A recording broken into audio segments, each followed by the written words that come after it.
సంవత్సరంలో ఒక్కసారి కలిసే మా ఫ్యామిలీ మెంబర్స్ చాలా ఆనందంగా ఉంటుంది. ఎందుకు అంటే ఇది మా అమ్మగారు, మా మావయ్య గారు వాళ్ళు ఉన్నప్పుడైతే మాత్రం ఈ ఆనందం డబల్ ఉండేదండి నిజంగా చెప్పాలి అంటేను. ఇప్పుడు ఉద్యోగాలు రీచ్ అయినా సరే ఎవరి ఫ్యామిలీలు వాళ్ళు ఉండడం, హైదరాబాద్లో ఉండడం వాళ్ళైతే మాత్రం మా మావయ్య గారి పిల్లలు నన్ను చూడటానికి వస్తారండి. ఒక్కసారి సంవత్సరానికి ఒకసారి అలా సెలవులు పెట్టుకొని మాత్రం వస్తారు. వచ్చినప్పుడు ఉన్న ఒక్క రోజైనా సరే ఆనందం ఆ సంవత్సరం అంతా గుర్తు తెచ్చుకుంటూ ఉంటాం. మధ్య మధ్యలో కలుసుకుంటాము, అది వేరు.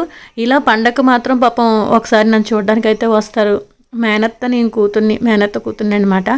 వాళ్ళు ఏంటంటే చిన్నప్పుడైతే మాత్రం చాలా దెబ్బలు ఆడేసుకునే వాళ్ళం అండి నిజంగాను. మా మావయ్య గారి పిల్లలకి నాకు అసలు ఆ పిల్లాడికి నాకు పడేది కాదు. ఏంటి నా రబ్బర్ బ్యాండ్లు, నా క్లిప్పులు ఇవన్నీ దాచేస్తూ ఉండేవాడు. బొట్టు పిల్లలు అవన్నీ కూడా, గాజుల స్టాండ్లు ఇవన్నీ కూడా.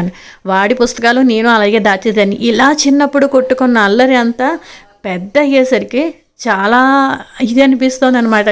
మేము ఇలా కొట్టుకున్నాం అని ఒక ఆశ్చర్యం వేస్తుంది. కానీ ఆ చిలిపి అల్లరి, ఆ చిన్నతనం అది వేరు అనిపిస్తుంది నిజంగా. ఇప్పుడైతే మాత్రం అసలు అలా ఎవరు లేరు, ఉండరు కూడానండి. కానీ అలా మా మాయగారి పిల్లలు, వీడు చిన్నాడు, వెనకాలాడు పెద్దాడు, వీళ్ళు ముందర వాళ్ళిద్దరు వైఫ్లు అనమాట. అయితే మేము అందరం ఒకసారి బోట్ షికార్కి అయితే మాత్రం రాజమండ్రిలో అయితే మాత్రం వచ్చామండి. వాళ్ళ చిన్న అబ్బాయి వాళ్ళ మావయ్య గారు అనమాట, అత్తయ్య గారు వచ్చారు. అయితే వాళ్ళ పిల్లలు అనమాట. పెద్దవాడు పిల్లాడు, చిన్నాడు పిల్ల అనమాట. మేమందరం బోట్ షికార్కి అయితే మాత్రం ఈ ధరణి టూరిజం, ఏపీ టూరిజం వాళ్ళది అయితే మాత్రం ఎక్కామండి. Only family మెంబర్సే. అది స్పెషల్ది, వెనక్కి వాళ్ళది అంటే మామూలుది. మేము ఎక్కింది స్పెషల్ అనమాట. 150 అయితే మాత్రం పే చేశారు. ఒక్కొక్కరికి 1500 ఇచ్చేటే 10 మెంబర్స్కి అయితే మాత్రం. మొత్తం రాజమండ్రి గోదావరి గట్టి వ్యూ అంతా కూడా చూపించాడండి. చాలా బాగుంది. ఇంత ఆనందం ఏంటంటే ఒకసారి అందరినీ కలిసిన ఆనందం. ఈ నెక్స్ట్ ట్రావెల్ చేసింది ఉంది కదా బోట్ షికారు, అది కూడా ఒక చిన్న మెమొరీలో మిగిలిపోతుంది అనమాట. చాలా హ్యాపీగా ఉంది.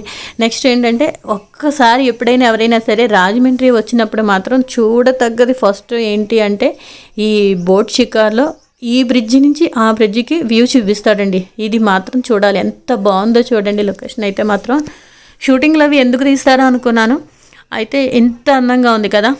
నెక్స్ట్ ఏంటంటే నేను మన పట్టుసీమతో కూడా వెళ్ళాను. ఎంత బాగుందో అండి పట్టుసీమ కూడాను, చాలా బాగుంది. ఒక్కసారి మీరు ఈ విధంగా, ఎందుకంటే ఎప్పుడైనా సరే ఏ చుట్టాలు వచ్చినా ఎవరిని వచ్చినా సరే ప్రేమ ఆప్యాయతలు అనేవి అస్సలు మనం దూరం చేసుకోవద్దండి. ఉన్నప్పుడు ఉన్న రోజులు కొట్టుకుని గిల్లుకుని ఇలాగ అతను మాత్రం చెయ్యొద్దు.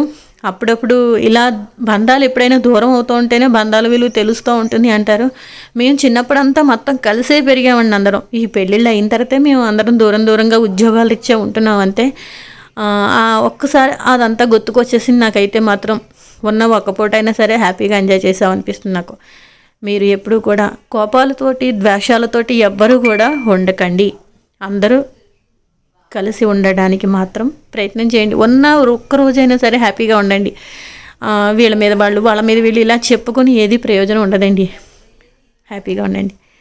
నా ఫొటోస్, నా వీడియోస్ లైక్ కొట్టండి ప్లీజ్.